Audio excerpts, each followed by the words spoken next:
কখনো ভেবেছেন ভগবান কৃষ্ণের নামগানকে কৃষ্ণ নাম না বলে হরি নাম বলা হয় কেন? প্রাচীনকালে মুনি ঋষিরা যখন দেখলেন কলিযুগের মানুষ খুব চঞ্চল এবং তাদের হাতে সময় খুব কম, তখন তারা চিন্তায় পড়লেন কিভাবে এই মানুষগুলো মুক্তি পাবে, কারণ বড় বড় যজ্ঞ বা কঠিন ধ্যান করা সবার পক্ষে সম্ভব নয়।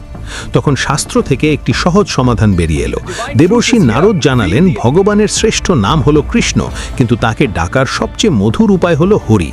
এক বনের ধারে এক ভক্ত খুব বিপদে পড়েছেন। তিনি জানতেন ভগবানের নাম কৃষ্ণ, কিন্তু তিনি যখন দেখলেন চারদিকের দুঃখ আর মায়ার অন্ধকারে তিনি ডুবে যাচ্ছেন, তখন তিনি ভাবলেন ভগবান তো অনেক বড়, তিনি কি আমার মতো নগণ্য মানুষের ডাক শুনবেন? তখন তার মনে পড়ল হরি শব্দের অর্থ। সংস্কৃত শাস্ত্রে বলা হয়েছে হরি মানে যিনি হরণ করেন। ভক্তটি তখন আকুল হয়ে ডাকতে লাগলেন, হে হরি। তিনি ডাকলেন কারণ তিনি চাইলেন ভগবান তার জীবনের সব পাপ আর দুঃখ হরণ করে নিয়ে যান। আশ্চর্যের বিষয় হলো হরি ডাকা মাত্রই ভগবান তার সব কষ্ট দূর করলেন এবং তার মনটি নিজের দিকে টেনে নিলেন।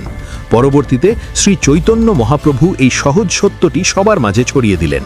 তিনি শেখালেন কৃষ্ণ হলো ভগবানের পরিচয়, কিন্তু হরি হলো ভক্তের ভালোবাসার ডাক।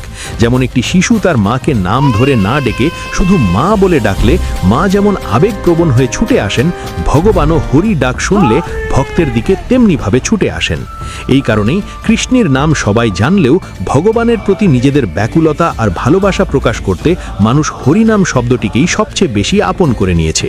এটি কেবল একটি নাম নয়, এটি হলো ভগবানকে নিজের করে পাওয়ার এক পরম মন্ত্র। শ্রীকৃষ্ণের চরণ পেতে এখনই ভিডিওটি লাইক করে কমেন্টে হরে কৃষ্ণ লিখতে একদমই ভুলবেন না। রাধে রাধে।